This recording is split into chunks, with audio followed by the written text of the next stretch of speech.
Well, I am Christmas morning excited to have our speaker come out and communicate today. His name is Johnston. He is the lead pastor at Bayside in California. They have several campuses throughout California, but more than that, nationally, he is a pastor to pastors.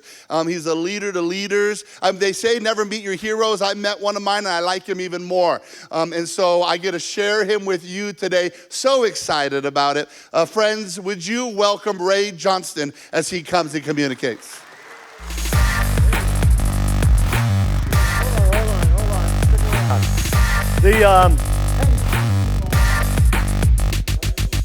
Hey, first of all, hi. I'm really glad to be here. I live in California. I'm the last Christian left in California. And I want to say something. I know this guy. I know him here. I'm like, seeing your church is mind-blowing. This place is amazing, okay? And kind of what I want to say is this. Myself and a bunch of college buddies and our wives have been up here for about 5 days. We were in Big Fork. Anybody been to Big Fork? Okay.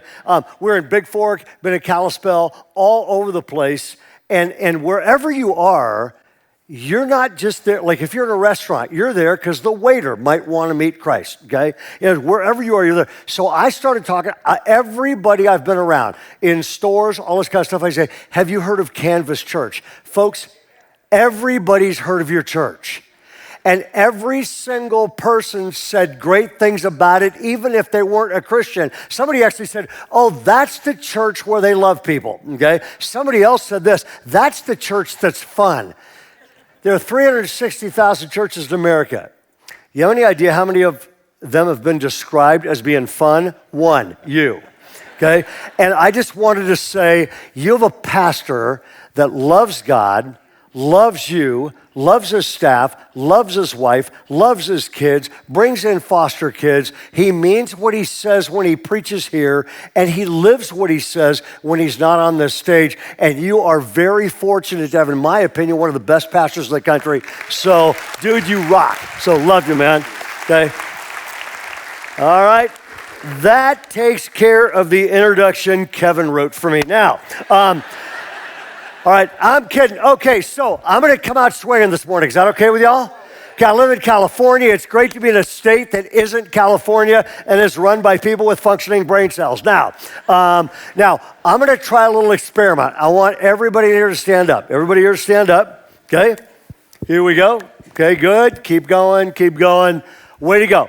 I'm going to give you an assignment, and I'm going to give you like 10 seconds to do it, but you'll have to move around. Is that okay? Now, if you're an extrovert, raise your hand. You're going to love it. If you're an introvert, raise your hand. It's only going to be 10 seconds, okay? And I'm going to give you an assignment, and in about 10 seconds after you're doing the assignment, I'm going to yell, stop. You freeze where you are. Don't go back to your seat, okay? You'll get to that in a second, okay? But here's the first assignment. I'm going to give you a set of instructions. Here we go, okay? I want you to say hi to at least 5 other people in about 10 seconds, but I want you to do it like this. You're cooler than they are. You're more important than they are. You are higher on the social status than they are. Pretend you're back in high school, okay? You're too cool for them, and you're looking for somebody far more important to talk to. Ready, set, go.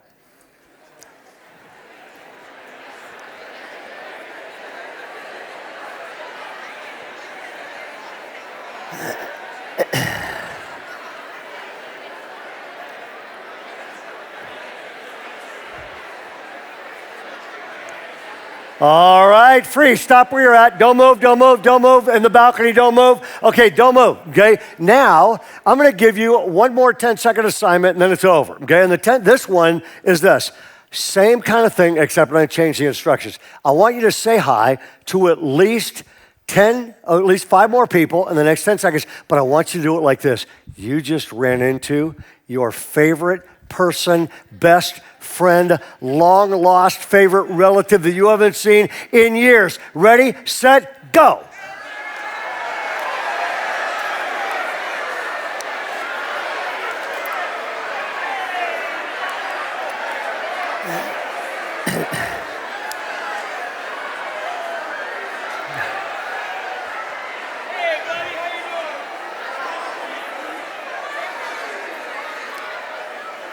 All right, head back to your seats. Head back to your seats. All right. By the way, you all need to know this. I have done this in leadership conferences and cities. I almost never do it in a church unless they're actually fun. I've done this in leadership conferences across the country. I've come back a year later to find out somebody met somebody, hugged them, and then reconnected afterwards, and now a year later they're married. So I don't know who you met, but this could be the start of something good. Now, here's what I want to say. How many of you liked the second way of doing that a whole lot better than the first way of doing that? Okay? You know what's interesting? I'm watching it from up here. Your actions changed. By the way, the atmosphere in this room changed. Did you feel it? Your connections changed. Every single thing got better. And what you're going, why would this guy fly from California to make us play this stupid game? For one reason. Every single thing in your life can be better. Every single thing in your life can get better. Every single thing in your life can do better if you follow a different set of instructions. Most people are, by the way, the Bible is the single best, wisest, smartest book of instructions ever written. Now, full disclosure here, I grew up in Southern California. My dad was a big deal down in Southern California. My dad was an atheist. My mom was an agnostic. So I grew up with an atheist dad. So I was an atheist growing up. When I was 18 years old, I talked a guy out of becoming a Christian.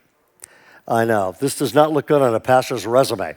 And this guy hauled me out to a church just like this one, and I actually walked out and I went, these people are sharper than I thought. How could such sharp people believe such stupid stuff? That's what I really thought. And it took me 6 months of studying, investigating all the claims of Christianity, and at one point I literally woke up and went, it's taking more faith to be an atheist, blind faith to be an atheist, than it is to be a Christian. There's more evidence that Jesus rose from the dead, hard evidence, facts. I'm a facts kind of guy, than that Napoleon ever even lived. And I ended up becoming a Christian. And I ended up, for the first time ever in my life, and I've spent from that age to this age following a different set of instructions, and it has made all the difference in the world. So what I'm going to do is this morning, I'm going to give you the three best decisions you'll ever make. The three sets of instructions. Now, by the way, it's a great book in the Bible. It's in the New Testament. It's First Californians, okay? And so if you got a Bible, turn to 1 Corinthians chapter 13, verse 13. And I want to give you one really key verse and three sets of instructions straight out of the Word of God. Y'all ready? Okay, good, like half of you. Are y'all ready? Good. Okay, here we go. Okay, 1 Corinthians chapter 13, verse 13 says this. Now these three things remain. And here are the three most important instructions in the Bible. These are the three things you need most to be happy, to be fulfilled, to have great relationships, and to live a great life. These are everything else in the Bible. He goes, three things are the only things that remain. They are the only thing that lasts. And then he goes, these three things remain. The first is faith. Huge deal. Come back to that. Second is hope. By the way, the whole hope theme, I'll come back to that in a second. That's the one of these that's missing in Americans right now. Anybody watch the debate? Anybody at the end of the debate go, we're all in trouble. People are starving for faith, starving for hope, and really, we are now living in the divided states of America. Wouldn't you agree? The third one is love, okay? What does a great human being look like? They have a vibrant faith. They have rising levels of hope, and they've got relationships that people would love them, okay? This is the key to everything. It's God's three instructions. So I'm going to give you one question. I'm going to take first, faith. And if you're taking notes, write this down. Are my spiritual batteries recharged? Are my spiritual batteries recharged? As a matter of fact, a great verse that puts it this way is the book of Isaiah says this, those who, what's the next word? Hope in the Lord, where you find hope. And the minute your hope level rises, well, let me pause here. Raise your hand if you've been discouraged at least once in the last 10 years. at least once in the last year, at least once in the last month, every hand's going up, at least once in the last week, okay, so far this morning, okay, if the main source of that discouragement is sitting right next to you, do not raise your hand. Discouragement is a universal disease. We all get it. It is a repeating disease. You can catch it one more time. Matter of fact, it's a contagious disease. Do you know anybody? They're so discouraging. If you just spend time with them, you know you're going to be discouraged. Some people, I preach all the time. I speak all over the place. There are people in every audience, okay? Just looking at them. You can't even look at them. Their face looks like the front cover for the book of Lamentations, okay? And you can't look at them. And the problem with the discouragement precedes destruction. I can't find anything that was ever destroyed. No young married guy's ever come up to me and said, I'm so encouraged about my marriage, I'm getting a divorce. I'm so encouraged about school. Discouragement, that I'm dropping out. Discouragement is the anesthetic that the devil uses on you just before he reaches in, carves out your heart, and wrecks the rest of your life. Does that make sense?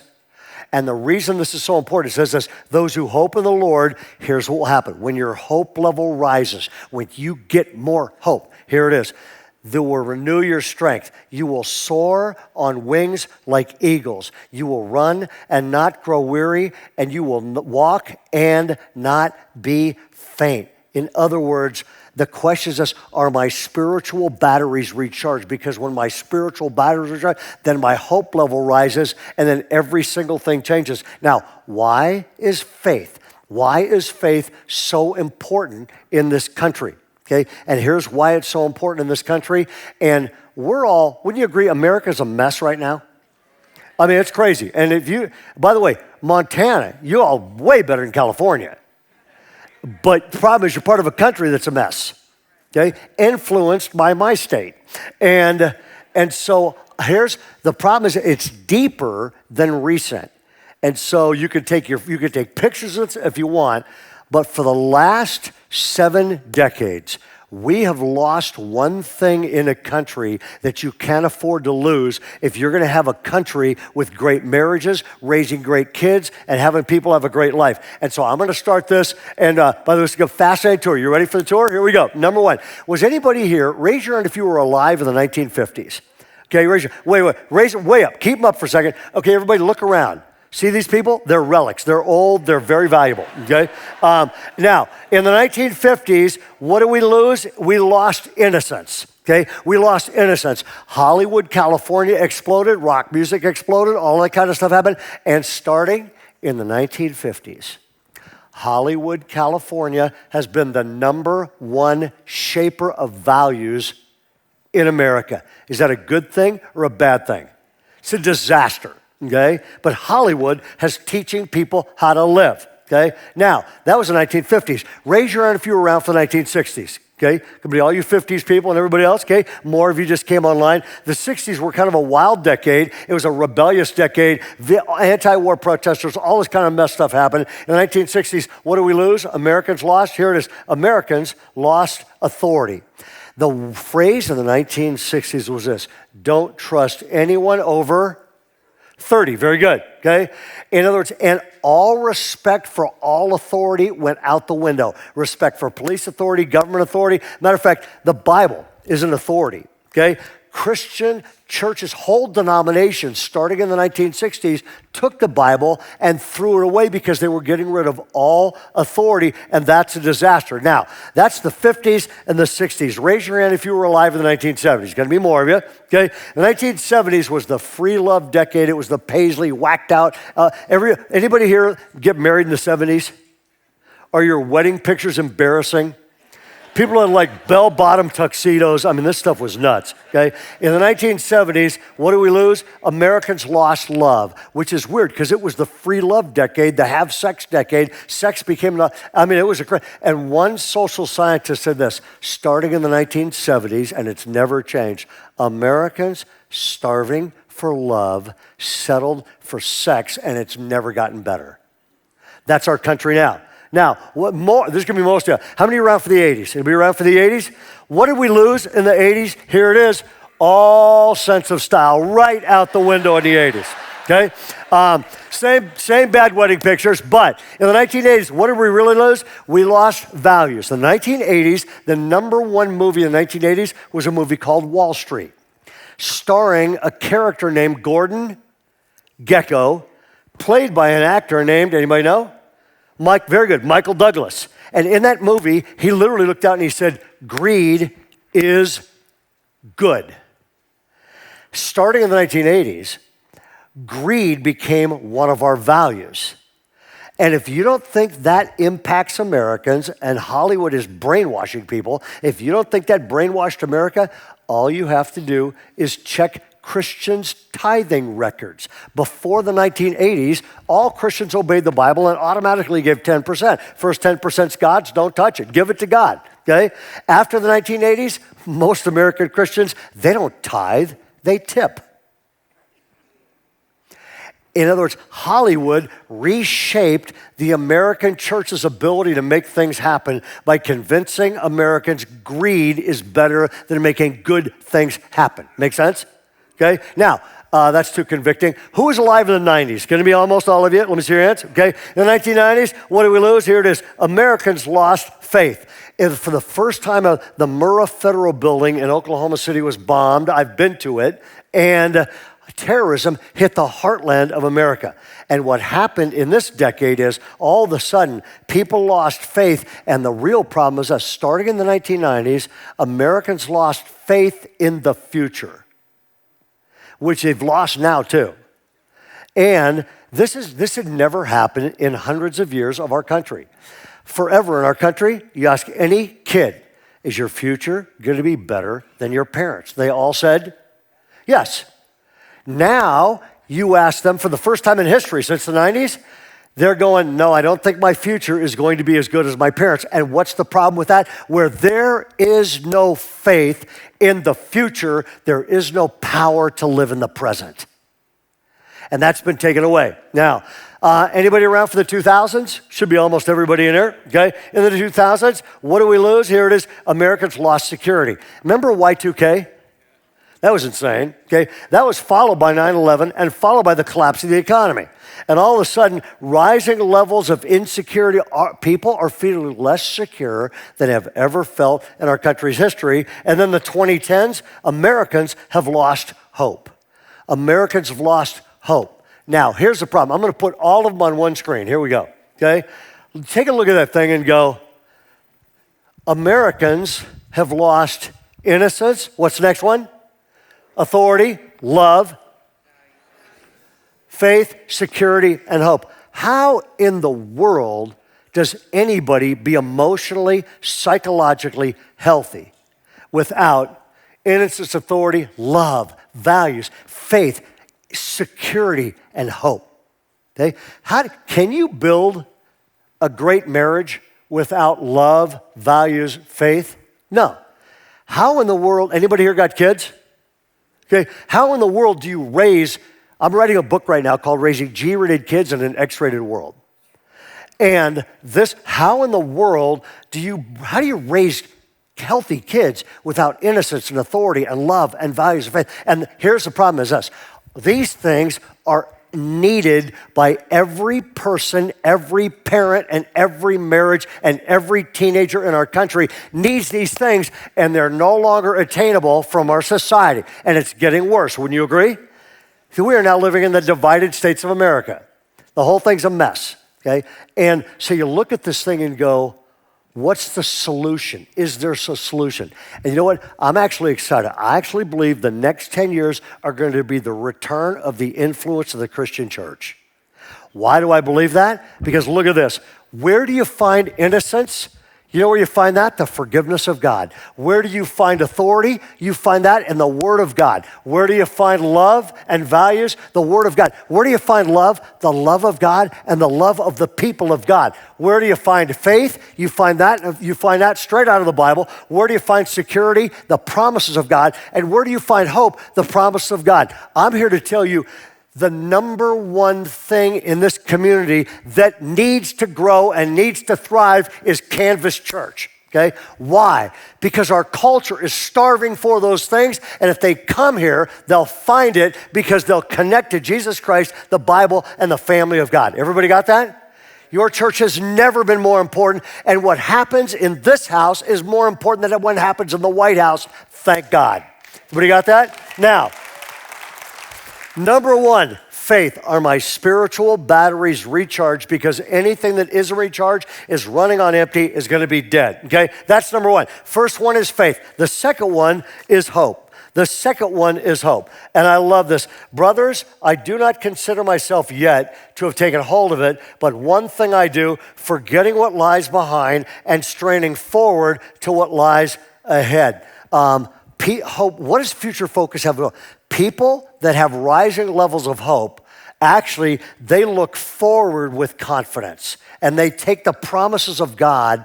And a mark that I'm losing hope is I'm looking back or I'm looking around instead of taking the promises of God and looking forward. Make sense?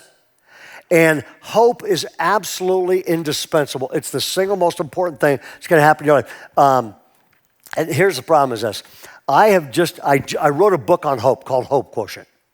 So I finished this book on hope. It hit the Wall Street Journal bestseller list, which was cool because it was being read by business people as well. And it took 7 years to write. And we basically went there, 7 things, if you build them into your life, you'll have hope. So I write this book on hope. So I'm kind of the guy that talks about hope all the time, okay? And usually I start living that way. And what happens is this. Does anybody here remember this? It was a Sunday 4 years ago when COVID shut the world down. Does anybody remember that Sunday? Do you remember where you were that Sunday? And what happened is this. I'm in Southern California. Out in the back. I'm at home. And all of a sudden the news comes on and Coachella pulled the plug. The tennis tournament in Palm Springs pulled the plug. The NBA pulled the plug. Every sport pulled the plug. And America shut down on a Sunday afternoon. Remember that? And the problem was this. We do a conference at Bayside. You're all invited, man. It's the first part of May. It's called Thrive. And we will have thousands of people to sit on this conference. It's for anybody leading anything, business, church, whatever. And we fly in bands and comedians because most Christians' face looks like the front cover for the book of Lamentations, and they need a laugh. We have about 70 to 100 seminars. Kevin's doing a couple this year. We have all the stuff at Thrive and great communicators. And I know what it does to people. And that Sunday afternoon we had just sold out our Southern California conference. Our Northern California conference is already sold out. And I realized we're going to have to pull the plug and there's no conference. And they're 2 weeks away and 8 weeks away.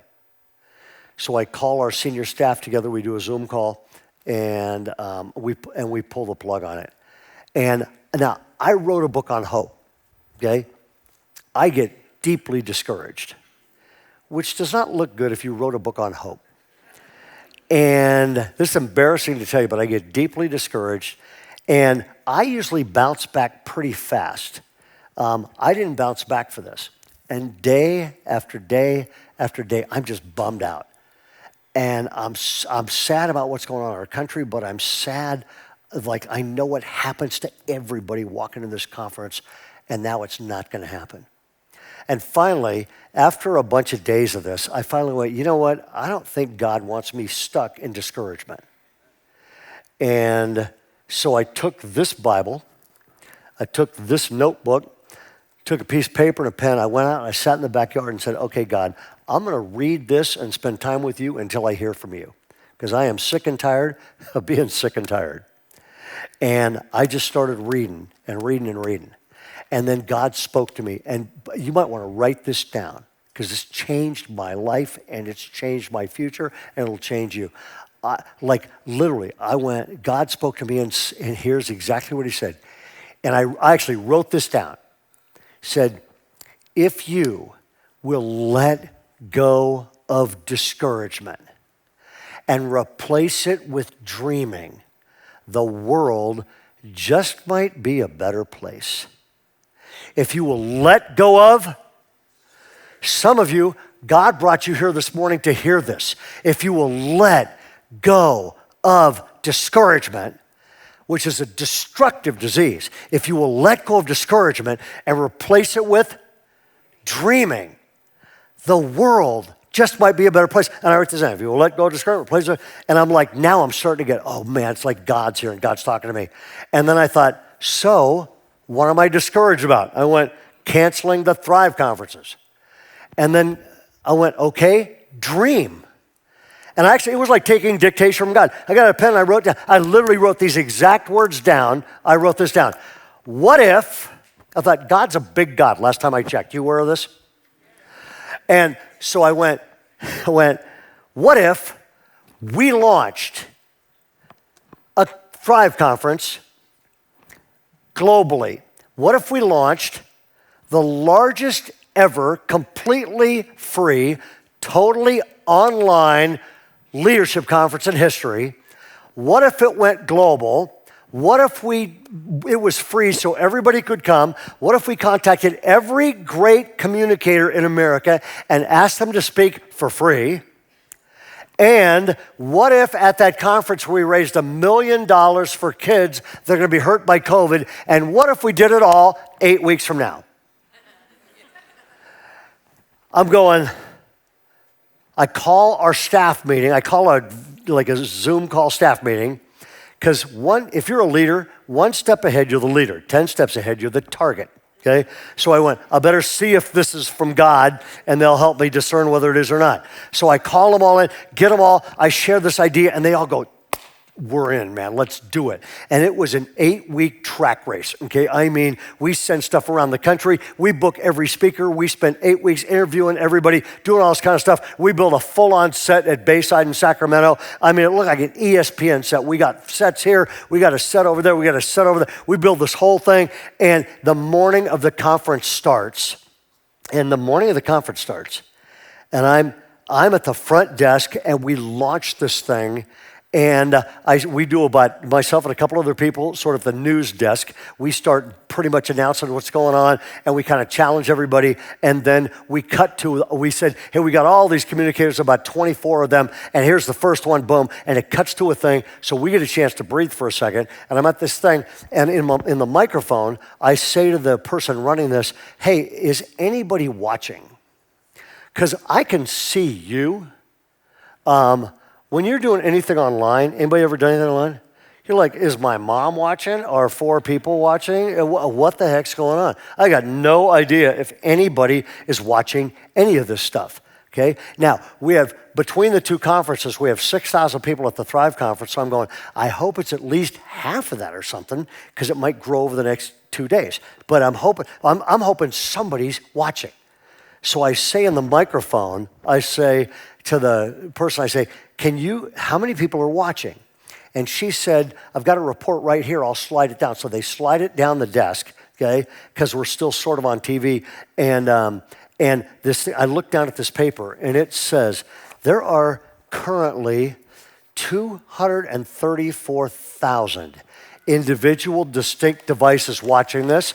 Many of these, get this, many of these folks watching the Thrive Conference, many of these people are in settings where more than one person's watching. So our conservative estimate is there are over 500,000 people currently attending this conference, and it will grow from here. And then below there, and it said, not only that, people are watching from every single state, but they said there are 43 countries right now watching this conference, including Afghanistan, Saudi Arabia, Iran, where the gospel of Jesus Christ can't go, okay? And I literally walked away. I got choked up at the desk. I'm trying not to look like it because you're on desk. But I've got choked up here and my eyes fill up with tears because I'm literally going, if you will let go of discouragement, about you, about your marriage, about your kids, about whatever, if you will let go of discouragement and replace it with dreaming, your future and your world just might be in a better place. Faith gives you the foundation for that. Hope, letting go of the past, discouragement, and facing your future with confidence. And it doesn't stop there. It says faith, hope, and the last one is this. Here it is, love. And the last question is this, okay? am I living my life to make great things happen? Am I living my life to make great things happen? I love this verse. Ephesians says this, we are God's workmanship, created in Christ Jesus to do good what? By the way, look at the person next to you and say, you were created, go ahead. Okay, I'm gonna try it again. You all are early people, you're sharp, okay? Here we go. Turn to the person next to you and say, you were created to do good works. And then it says this, which God prepared in advance. In other words, why do you think you're on this planet? You're on this planet, in this generation, in this city, at this time in history, because God put you here in Montana. Thank God, not in California. He put you here in Montana to use you in people's lives in some amazing ways. You're here to do. So I got to ask a question, okay? Most Christians never lead anybody to Christ. They never share their faith. They never take a risk. They don't tithe, they tip. Most Christians, most of them are going, I'm here to be used by God, and that never happens. Why is it so many Christians like this? And you know what? I couldn't wait to get to this because this has been bothering me. So I thought I'm going to go to Montana and bother a bunch of other people. And here it is, okay? There's a new idol in America. You aware of this? And we still have all the old idols, materialism, hedonism, humanism, all those things still around? Absolutely, okay? But there's a new idol in America, and in my opinion, it's wrecking most churches, not this one, but most, and it's wrecking Christians. And you know what it is? It's the idol of safety. Play it safe. Stay at home. Don't leave your house. For God's sake, don't talk to another human being. Don't get closer than 6 feet away. So and by the way, and it's wrecking kids growing up. Would you agree? Most kids, they're not teenagers, they're screenagers. They've never actually even been outdoors. So I made a list, okay? Would you agree with this? We are the most bike-helmeted, seat-belted, airbagged, hand sanitized, knee pad wearing, gated community, peanut avoiding, gluten-free, hyper-insured, sunscreen slathering, massively medicated, password protected, inoculated, vaccinated generation in history. And all it's done is make everybody more afraid of everything, okay? Now, I'm not talking about taking stupid risks just for the sake of taking stupid risks. But what I'm saying is this, the idol of safety is wrecking our lives and ruining our impact, okay? And here's the problem. The problem is this, safety is an illusion, okay? You can live in a gated community. You can lock your home. Did you lock your door this morning? Good, okay? How many of you parked in the parking lot this morning in a car? Did you lock your car? Yeah, look around, probably a good idea. And You're going, you can play it safe your entire lives. You can never give. You can never serve. You can never make an impact. You can live in a gated community. You can never meet anybody. You can live in your little thing, and you can still die in a stupid freak accident. So I Googled stupid freak accident. You want to hear this? I'm not making this up. In London, at the turn of the century, a giant vat of beer exploded and a 25-foot wall of beer swept into the street and 8 people drowned in beer. Anybody here going, well, if I got to go, that's me, okay? I love this next one. In 1910, in Boston, Massachusetts, a giant vat of molasses exploded, and molasses oozed out into the street, killing 21 people. Apparently, 21 very slow people, okay? You can pick up, molasses, walk for your lives. And so I made a couple lists, okay? Would you agree with this? Most Christians never give. Why? It might not be safe. Most Christians never serve. Why? It might not be safe. Most Christians never share their faith, never take a stand, never make an impact. Why? It might not be safe, okay? And what's the result of that? The result of that is this. When you and I don't give, don't tithe, don't serve, don't share our faith, never invite anybody here, never unleash compassion, never do anything to live. When we live that way, here's what, if you by the way, our whole government's trying to tell us all to play it safe, right? Okay, tell them no. Because here's what happens. Playing it safe shrinks our lives, shrinks our faith, shrinks our impact, shrinks God, and shrinks your heart and leaves you and I with shrunken up, shriveled, fear-filled hearts, and we'll spend our entire life that way, and then we'll die and stand before God, who said, I gave you one great shot, one great chance, one great life to make a maximum impact, and you blew the entire thing because you were a shriveled up little discouraged ball of fear and cowardice, and you were never going to try anything. That is no way to live. And I actually wrote a book called Jesus Called. He wants his church back. And I wrote a chapter, and that chapter, everything I just wrote, everything I just said is in a chapter called, If You Want to Walk on Water, You Got to Get Off Your Couch. And I finished that chapter on a Friday. So I finished that on a Friday, okay? It's Monday morning. I get a phone call from a buddy of mine named Don. Don was living in our area, but he went on a mission trip to Cambodia, and he discovered 2 towns in Cambodia. And in each of those towns, 100% of the girls were sex trafficked. Every girl in the town, both towns. And some of these girls sold out 7 times a night by these pimps. Young girls, some as young as 4 years old. And he basically went, I can't take this. So he cashed it all in, moved there, started an organization, and started raising money for to rescue these girls. And he went back, and over about 6 or 7 years, my buddy had rescued half the girls in each one of those towns, okay, which was a great start. The problem is this, it's a Monday morning, not Friday, it's Monday. He calls me, and he goes, hey, this crazy thing just happened. He said the general over all sex trafficking in the whole region called me and said, I need you in my office. He goes, I thought I was going to get thrown out of the country or jailed. I went into his office, scared stiff. The guy said, hey, relax. He said, I actually love what you're doing. He said, matter of fact, you're doing what we can't do. The cops in Cambodia are so corrupt. This general looked at him and said, we haven't rescued a girl in 10 years. Because the cops are all paid off. Every time we do a raid, the pimps are gone, the girls are all gone, because all the cops are on the take, and some are using these girls themselves. He said, my buddy goes, whoa, what do you need? He said, well, I want to know if you want to form a partnership. And get this, he goes, I want to know if you want to form a SWAT team. And a SWAT team of some Cambodians I trust and some Westerners you trust. And we'll form a SWAT team, train them, arm them, and make some real raids and try to make some real arrests and free some girls. And he goes, are you up for it? And my buddy looks right at him and said, that's why I moved here, absolutely. What do you need? And the general goes, here's the problem, man. This is Cambodia.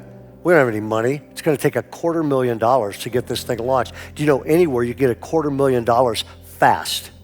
And he goes, oh, yeah, let me call Ray. It's a church called Bayside. I'll call him. This is Monday morning. He's talking to me, okay? And he goes, so can you get us $250,000 fast? Now, this is Monday morning. So I have forgotten about Stop Playing It Safe chapter I write on Friday, because it's 3 days later. And here is this embarrassing to tell you all. Here's exactly what I say. Man, I am really sorry, Don. I said, we just spent 6 weeks raising money at Bayside for these causes and giving it away. So I've talked about money for 6 straight weeks. And I'm afraid if I bring up talking about money right now, they're going to throw me out of the church. So, and I actually said this phrase, it just doesn't feel safe right now. Just 3 days after writing this stupid chapter. It doesn't feel safe right now to do this. He goes, that's okay, God will provide somehow. He hangs up, I hang up, and I am miserable. Raise your hand if you've ever had God on your back. I mean, my next 48 hours, so I call all of our pastors together and I tell them the whole thing, SWAT team, blah, blah, blah. And our pastors lit up, they're like, that's awesome, we should do that. What kind of cold-hearted jerk could say no to that? Right here. So I come up with this plan. I call Don back and I go, dude, I can't give you money without a full business plan. So I'm gonna need a very organized business plan and get the whole thing to me. And I'm going, oh man, this is awesome. I'm saying yes, so I'm obeying God, but he's not gonna take him, it's gonna take him 4 weeks to do a business plan, which means it'll be 4 weeks from now, and people have forgot I talked about money, so I can do it again, okay? And so I'm going, oh, this is great. I can play it safe and get this dude money at the same time. 2 hours later, I get a text from Don. Hey, the entire plan's in your email inbox. I read it, and folks, by the way, your pastor and I mean, Kevin, we get stuff like this. We need Bibles, we need basketballs, stuff. We need stuff like that. This one, it is not like that. We need 2 arrest vans. We need surveillance vehicles. We need 25 bulletproof vests. We need 25 buttonhole cameras. We need bullets for Jesus. All this stuff. And at the end of it, $250,000. Well, I'm going, how am I going to do this? I'm going, it was Christmas Eve week. So I just went, you know what? We're like you guys. You have 1 million Christmas Eve services. We had 14 of them that year just on our campus. We had 14 Christmas Eve services. And so I went, I'm going to take a second offering in every Christmas Eve service for this cause. And I get up and I take second offerings all week, all Christmas Eve. And here, folks, I am here to tell you, our people did not give $250,000. They did give over $400,000 on Christmas Eve, which we didn't keep a dime of that. We sent it all over there, and check this out. As of 10 days ago, over 1,800 girls have been rescued, okay? And even better than that, over 1,800 girls have been rescued. Even better than that, over 180 guys, bad guys, are in prison where they can never again hurt young girls, okay? And the reason I'm telling you that whole story is this. The entire great thing that happened almost didn't happen for one reason. No, me. It almost didn't happen because of me. There are things that you have been put here by God to do, people you've been put here by God to reach, people you've put here by God to help during this one life. And the thrill of being used by God and the discouragement of not being, for God's sake, for your sake, for your future's sake, stop playing it safe. I want to close with 2 verses, okay? The first is from Jesus. The second one I made up. Jesus said this, whoever wants to save their life will lose it, but whoever loses their life for my sake will find it, save it. Here's my verse. Go into all the world and have really successful careers and keep all your money and drive nice cars and build big homes and lead safe, respectable lives. First Hallucinations 3:16. Pick a verse and live it, people. Hey, it's an honor to be here. God bless you all. I'm thrilled to be here. Let me close in prayer, okay? Would you bow your heads and close your eyes and shut out everybody around you? And I'm just going to do this kind of fast. If you're here this morning and you believe God brought you here for a reason, and just close your eyes for a second, and you're going, I am sick and tired of being stuck in discouragement. And I would love to leave here with a clean slate and a fresh start. I would love to know that I am right with God. I would love to live in the presence of God and on the power of God. I would love to know that Christ is in my life. I need a fresh start. If that's you, I'm going to pray out loud. You can pray with me silently. But if this is what you need, you're going, I need Jesus. I need a fresh start. I need a clean slate. I'm sick and tired of being sick and tired. I need the power of God in my life. Pray with me right now. If that's what you need, pray with me. Lord Jesus, thank you for your love. I believe you died on a cross and rose again, which means you're right here. And so this morning, I receive you as my Savior. Please forgive me for all my sins. I let the past go. Jesus Christ, I receive you this morning. Be my Savior and be my Lord. I will follow you from now on. Thank you for your love.